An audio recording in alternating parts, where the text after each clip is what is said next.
Topik pilihan pemirsa di mana pemerintah berencana menambah penempatan dana sebesar 100 triliun rupiah di Himpunan Bank Milik Negara atau Himbara.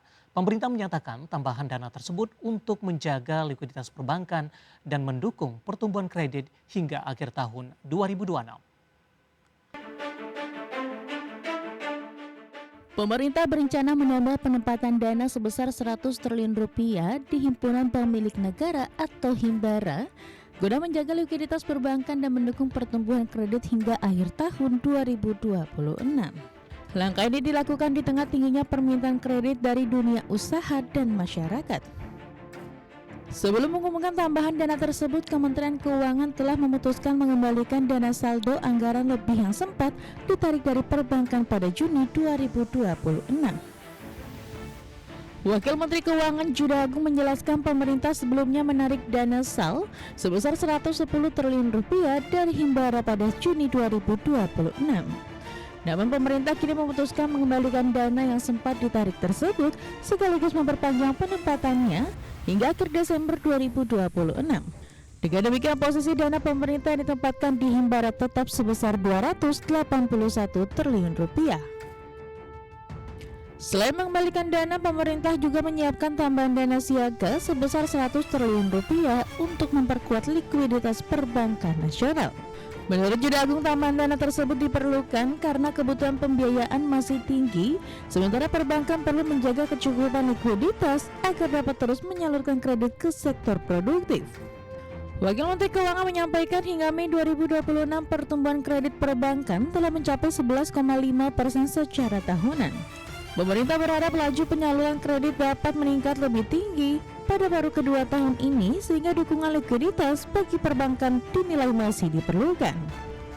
Berbagai sumber, IDX Channel.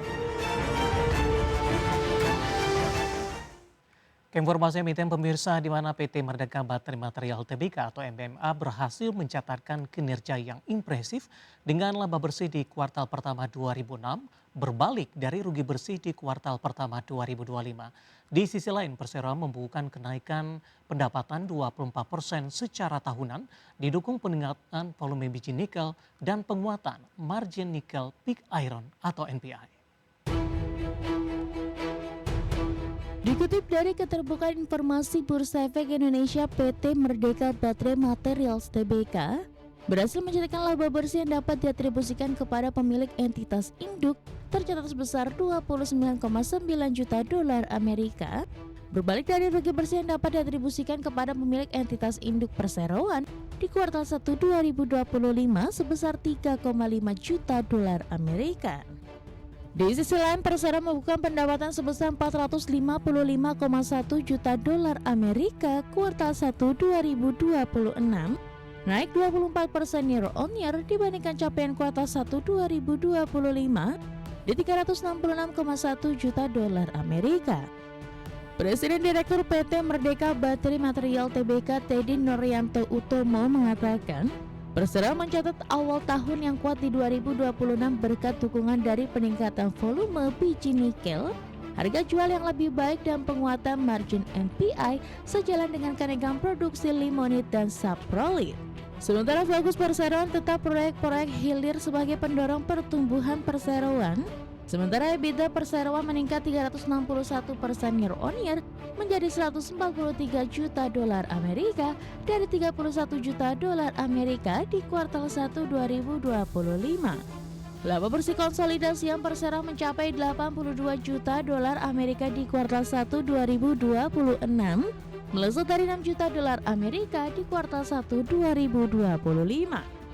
Aktivitas penambangan nikel tetap menjadi salah satu pendorong utama kinerja perseroan. Volume biji yang ditambang meningkat 143% year on year secara tahunan dan 7,7 juta wet metric tons atau WMT. Sementara pengiriman saprolit meningkat 42% menjadi 1,9 juta WMT. Di segmen NIP, produksi dan penjualan NIP meningkat 23% year on year setelah penyelesaian kegiatan pemeliharaan di 2025. Sementara itu per 31 Maret 2026 Persero memiliki kas dan setara kas 350 juta dolar Amerika Total utang tercatat sebesar 1,06 miliar rupiah, sementara utang bersih sebesar 710 juta dolar Amerika. Rasio utang bersih terhadap EBITDA perseroan berada pada level 2,1 kali, masih jauh di bawah batas rasio yang diisyaratkan sebesar 5 kali.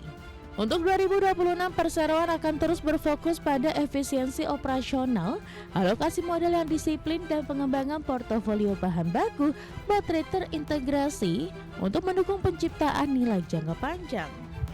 Berbagai sumber, IDEX Channel.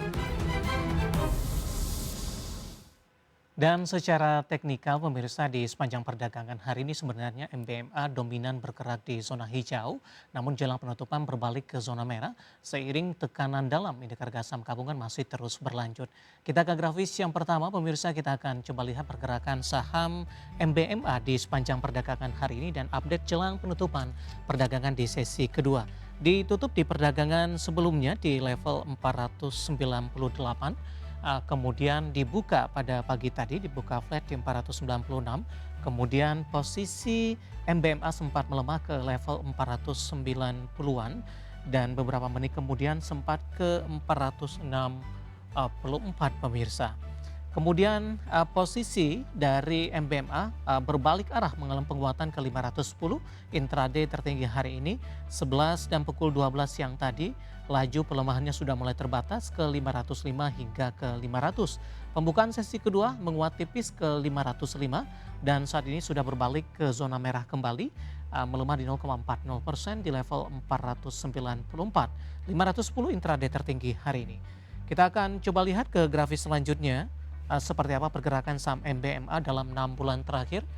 Di awal November diperdagangkan di level 640-an, Desember awal mengalami koreksi yang cukup dalam ke 550, awal Januari mencoba untuk bangkit ke 600-an kembali, bahkan di Februari pertengahan ini menguat ke level intraday tertinggi dalam 6 bulan terakhir ke 905. Maret, April, Mei, dan Juni ini mengalami tekanan yang cukup dalam hingga intraday ke 432 di 4 Juni dan di akhir Juni mencoba untuk bangkit kembali bergerak di atas level 500-an pemirsa.